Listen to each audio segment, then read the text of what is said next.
আপনার ব্যাংকে 1 কোটি টাকা আছে, কিন্তু আপনার আত্মীয় স্বজন না খেয়ে মারা যাচ্ছে, আপনার কোনো অনুভূতিও নেই, আপনি খবরও নেন না। তারা ফোন করলে আপনি ফোন ধরেন না, ইগনোর করেন, কারণ আপনার মনে হয় যে উনি আমার কাছে ফোন দিয়েছে কিছু আমার জন্য চাওয়ার জন্য, আমার কাছে কিছু চাইবে। আপনি রাগান্বিত স্বরে প্রথমেই কথা বলেন, অথবা আপনি আগে 10টা এজেন্ডা ঠিক করে রাখেন, আমি নিজেই বিপদে আছি, আমি কিছুই করতে পারবো না।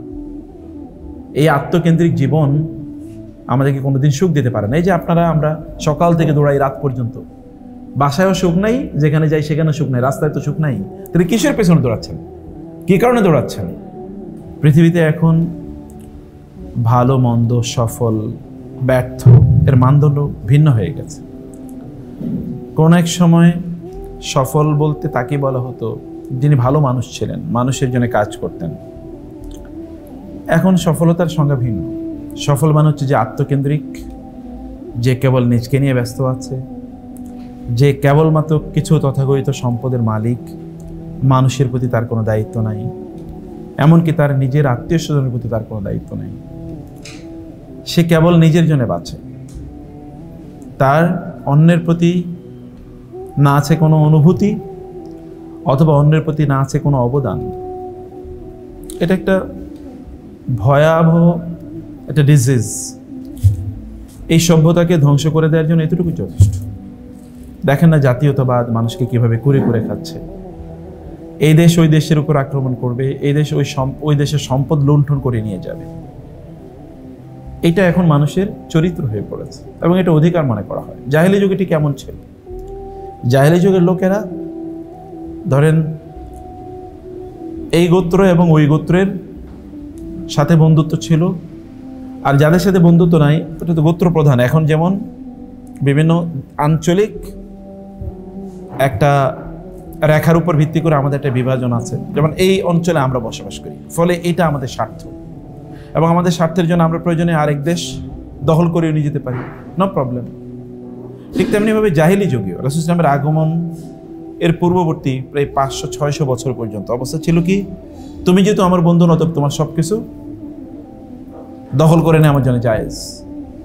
এমনকি তাদের সম্পদগুলো লুণ্ঠন করে নেওয়া, তাদের ক্যাটলস, গরু ছাগল অথবা তাদের ওট ঘোড়া, এগুলো রাস্তায় যদি পাওয়া যেত তাহলে নিয়ে যেতে পারতো, এতে কোনো সমস্যা নেই। এবং রাস্তায় যদি আপনি সম্পদ নিয়ে যান তাহলে কেউ যদি আপনার সম্পদ নিয়ে গিয়ে আপনাকে মেরেও ফেলে তাহলে কোনো সমস্যা নেই। এমন আত্মকেন্দ্রিক সমাজ ছিল। কিন্তু ইসলাম এসে বলল কি না, মানুষ এর প্রতি মানুষের দায় আছে, দায়িত্ব আছে। ইয়া আইয়ুহান নাস ইন্না খালাকনাকুম মিন যাকারিন ওয়া উনসা ওয়া জাআলনাকুম শুউবান ওয়া ক্বাবাইলা লিতাআরাফু। অথবা আল্লাহ তাআলা বলেছেন ওয়া লাকাদ ফাদ্দালা বা'দাকুম আলা বা'দিন ফির রিজক। আল্লাহ তাআলা তোমাদের মধ্যে কারো উপর কাউকে দিয়েছেন। নাহনু কাসামনা বাইনাহুম মাঈশাতাহুম ফিল হায়াতিদ দুনিয়া। দুনিয়ার জীবনে আমরা কাউকে একটু বেশি দিয়েছি, আল্লাহ বলছেন আমি কাউকে বেশি দিয়েছি, কাউকে কম দিয়েছি। লিয়াত্তাখিযা বা'দুহুম বা'দান সুখরিয়া ওয়া রাহমাতু রাব্বিকা খায়রুম মিম্মা ইয়াজমাউন। যেন মানুষ একজন আরেকজনকে তার কাজে লাগাতে পারে, যেন একটা সুষ্ঠু সমাজ তৈরি হয়, যে সমাজে পরস্পরের প্রতি পরস্পরের দায় আছে, দায়িত্ব আছে এবং একজন আরেকজনের সাথে সম্পৃক্ত। এরা কেবল আত্মকেন্দ্রিক না, ওই জাহেলিয়াতের মতো তারা জীবন যাপন করে না। এইরকম একটা অবস্থা তৈরি হয়েছে।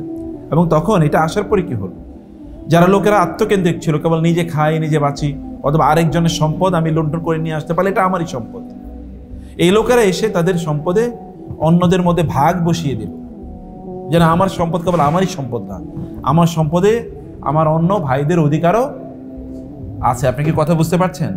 তো সাহাবায়ে কেরামরা তারা এমন একটা সমাজ বিনির্মাণ করলেন। মক্কা থেকে যারা মদিনায় হিজরত করে চলে গেল, তারা তো কিছুই নিয়ে যেতে পারে না, কেবল জীবন নিয়ে গেছে। কিন্তু মদিনায় গিয়ে তারা থাকবে কোথায়? বাড়ি কই, সম্পদ কোথায়, ঘর কই, ব্যবসা বাণিজ্য কই, কিছুই নাই। আর মদিনায় তো আর ব্যবসা বাণিজ্য নাই। মদিনায় এমন একটা সমাজ, গ্রাম অঞ্চলে কি ধরেন এখন থেকে 50 বছর আগে যারা গ্রামে ছিলেন, গ্রাম অঞ্চলে কি ব্যবসা বাণিজ্য ছিল? মানুষ কৃষি কাজ করতো। হ্যাঁ, আপনি ধান নিয়ে বাজারে যেতেন, মাছ কিনে নিয়ে আসতেন, নিয়ে যেতেন ধান, যার ধান লাগতো সে আপনার কাছে ধান নিত, আর মাছওয়ালা মাছ নিয়ে আসতো, সে আবার ধান নিয়ে যেত বাজার থেকে, কারণ তার ধান লাগতো। এইভাবেই তো সমাজ ছিল। কিন্তু এই মদিনার এমন একটা সমাজ, অ্যাগ্রারিয়ান, মানুষ কৃষি কাজ করত। এই সকল লোকেরা তো এমনি গরিব, কিন্তু তারপরেও তাদের মনের ঔদার্য কি, তারা তাদের বাড়িঘরগুলোকে আলাদা মানে ভাগ করলো, অর্ধেক দিয়ে দিল মক্কা থেকে যারা মুসলিম হিজরতকারী গেছেন তাদেরকে, এমনকি তাদের কৃষি জমিগুলো অর্ধেক করে ফেললো, তাদের ব্যবসায়ী হাউসগুলো অর্ধেক করে ফেললো, যে ভাই তুমি আমার ভাই, অতএব তোমার এতটুকু, তোমার কোনো টেনশন করার কোনো কারণ নেই, চিন্তা করার কোনো কারণ নেই। আপনার ব্যাংকে 1 কোটি টাকা আছে, কিন্তু আপনার আত্মীয় স্বজন না খেয়ে মারা যাচ্ছে, আপনার কোনো অনুভূতিও নেই, আপনি খবরও নেন না। তারা ফোন করলে আপনি ফোন ধরেন না, ইগনোর করেন, কারণ আপনার মনে হয় যে উনি আমার কাছে ফোন দিয়েছে কিছু আমার জন্য চাওয়ার জন্য, আমার কাছে কিছু চাইবে। আপনি রাগান্বিত স্বরে প্রথমেই কথা বলেন, অথবা আপনি আগে 10টা এজেন্ডা ঠিক করে রাখেন, আমি নিজেই বিপদে আছি, আমি কিছুই করতে পারবো না। এই আত্মকেন্দ্রিক জীবন আমাদেরকে কোনোদিন সুখ দিতে পারে না। এই যে আমরা সকাল থেকে দৌড়াই রাত পর্যন্ত, বাসায়ও সুখ নাই, যেখানে যাই সেখানে সুখ নাই, রাস্তায় তো সুখ নাই, তিনি কিসের পেছনে দৌড়াচ্ছেন, কি কারণে দৌড়াচ্ছেন? উমর রাদিয়াল্লাহু তাআলা আনহু প্রেসিডেন্ট হওয়ার পর তার শরীর কি আগের চেয়ে ভালো হয়েছে না আরো খারাপ হয়েছে? ওমর ইবনে আব্দুল আজিজের চেহারা, আগে তিনি ছিলেন প্রিন্স, কিন্তু যখন তিনি খলিফা হন তখন তিনি শুকিয়ে যান, তার আর খাবার হয় না, দিনের বেলা ঘুমান না, রাতের বেলাও ঘুমাতে পারেন না। দায়িত্বের অনুভূতি, তাকে যখন বলা হয় যে আপনাকে মুসলিম উম্মার খলিফা বানানো হলো, তিনি ইন্না লিল্লাহি ওয়া ইন্না ইলাইহি রাজিউন এটা বলে তিনি বেহুশ হয়ে পড়ে গেছেন, তিনি বেহুশ হয়ে পড়ে গেছেন। কারণ কি? তার স্ত্রী বলেন, আপনি কেন এরকম করেছেন, আপনি বেহুশ হয়ে গেলেন কেন? তিনি বলেন, এই গোটা উম্মার দায়িত্ব আমাকে দেওয়া হয়েছে, কিয়ামতের দিন যদি আমাকে আল্লাহ প্রশ্ন করেন তুমি কি দায়িত্ব পালন করেছো, আমি এত লোকের দায়িত্ব কেমনে পালন করবো, এত লোকের ব্যাপারে আমি কিভাবে জিজ্ঞাসার উত্তর দেবো, আমি তো দিতে পারবো না। এই অনুভূতি কি তাকে ঘুমাতে দেয় না? তিনি ছিলেন প্রিন্স, তার বিলিয়নস অফ ডলার ছিল, বিলিয়নস অফ টাকা, তার ওয়াইফের বিলিয়নস অফ টাকা, কারণ তিনি হচ্ছেন আমিরের মেয়ে, অতএব এমনি বাবার কাছ থেকে তিনি কোটি কোটি কোটি কোটি টাকা তখনকার দিনার দিরহাম পাইছেন। কিন্তু যখন তারা মারা যান তখন তার ছেলেরা প্রায় ভিক্ষা করবে, এরকম একটা অবস্থা, কিছুই নাই। একটা খলিফা অর্ধ বিশ্ব যিনি শাসন করেছেন, অর্ধেক পৃথিবী, তৎকালীন অর্ধেক পৃথিবী শাসন করেছেন, তারপরে তিনি যখন মারা যান তার সন্তানরা, এরা কেউ 1 দিরহাম 2 দিরহাম, মানে আমাদের এখনকার সময়ে অথবা 500 1000 2000 5000 টাকা করে ভাগে পাইছে, এর চেয়ে বেশি পায় নাই। আর তার থাকার কিছুই নেই। তার স্ত্রী, তিনি যখন খলিফা হয়েছেন তার স্ত্রীকে গিয়ে বলেছেন, তোমার সকল সম্পদ বাইতুল মালে দিয়ে দাও। বলে, এটা তো আমার বাবা আমাকে দিয়েছে। বলে, তোমার বাবা তো বড় কোনো ব্যবসায়ী ছিল না, এই সম্পদ এখানে রাখা যাবে না, এগুলো সব বাইতুল মালের পাবলিক প্রপার্টি, এগুলো মানুষেরই দিয়ে দাও। এবং দিয়ে দিয়েছেন, তিনিও সব দিয়ে দিয়েছেন। ওমর ইবনে খাত্তাব রাদিয়াল্লাহু তাআলা আনহু তার ছেলেকে, তিনি যখন বাজারে গেলেন, গিয়ে দেখলেন ছেলে অনেক, মানে সেখানে উট বিক্রি হচ্ছে, তবে একটা সবচেয়ে সুন্দর, সুদর্শন, শক্তিশালী এবং রক্ত মানে মাংস বেশি, এরকম মাংসালো একটা উট বিক্রি হচ্ছে। তিনি বলেন, ওটার মালিককে? বলে, এটা আমিরুল মুমিনের ছেলে আব্দুল্লাহ। আমিরুল মুমিন মানে ওমরের ছেলে। ওমর কে বলছেন? আমিরুল মুমিনের ছেলে আব্দুল্লাহ উট এটা। বলে, আব্দুল্লাহ কই? বলে, আছে, তাকে ডেকে নিয়ে আসো। বলে, আব্দুল্লাহ এই উট কার? বলো, বাবা আমার। তুমি কবে উট মালিক হয়েছো? বলো, বাবা অনেক আগে আমি একটা উট কিনেছিলাম, তারপরে এটাকে আমি লালন পালন করেছি, তো এটার এত মাংস আসলে কোথেকে? অন্যদের উটে তো এত মাংস নাই, তোমার এত মাংস কিভাবে হলো? বলো, বাবা আমি এটা খুব টেক কেয়ার করেছি। কোথায় টেক কেয়ার করেছো? এটাকে ঘাস খাওয়াইছো কোথায়?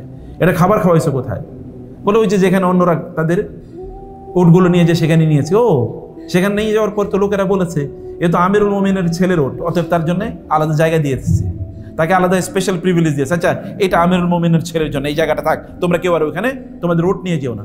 সে তো স্পেশাল সুযোগ পেয়েছে, অতএব তোমার উট স্পেশাল সুযোগ পেয়েছে, এই কারণে ওটার পেট মোটা এবং ওটার মাংস বেশি আর অন্যদের মাংস কম। এই উটের মালিক তুমি হতে পারবা না। কত টাকা দিয়ে কিনেছো? বলে, এত টাকা দিয়ে। যাও, এটা বিক্রি করো, যতটুকু টাকা দিয়ে কিনেছো ততটুকুই তোমার টাকা, আর বাকিটা এটা বাইতুল মালে মানুষের দিয়ে দিতে হবে, সাদাকা করতে হবে, সাদাকা করতে হবে। আর আপনি তো একটা ওয়ার্ডের মালিক হলে, ওয়ার্ডের কমিশনার হওয়ার পরে এরপরে আপনার চেহারা পরিবর্তন হয়ে যায়। যারা গুরুত্বপূর্ণ পদে থাকে তাদের চেহারা পরিবর্তন হয়ে যায়, চেহারায় তখন গ্লেজ তৈরি হয়, তখন তার মাংস বাড়ে, তখন তিনি মোটা হতে শুরু করে, তার জামা কাপড়ের স্টাইল পরিবর্তন হয়ে যায়। আর যখন ওখানে থাকে না তখন দেখা যায় যে অন্যরকম। আমাদের দেশে এরকম অনেক গুরুত্বপূর্ণ লোকেরা ছিল যারা যখন চেয়ারে বসতো তখন তাদের চেহারা থেকে গ্লেজ বাইর হইত, আর চেয়ার থেকে যাওয়ার পরে মনে হচ্ছে কাজের বুয়া অথবা রিক্সা চালক, এরকম আছে না? চেহারা দেখলে অনেক মনে হয়। তো কারণ কি? কারণ হচ্ছে এরা ওই দায়িত্বকে তারা প্রিভিলেজ হিসাবে নিয়েছে, সুযোগ, যে আমি তো একটা সুযোগ পাইছি। সম্মানিত ভাইয়েরা এবং বোনেরা, আমি ভূমিকাতে কথা বলেছি আপনাদের বিবেক জাগ্রত করার জন্য। বিবেক জাগ্রত না হলে ওটা স্বর্গে জান্নাতে নিয়ে গেলেও একই কাহিনী হবে।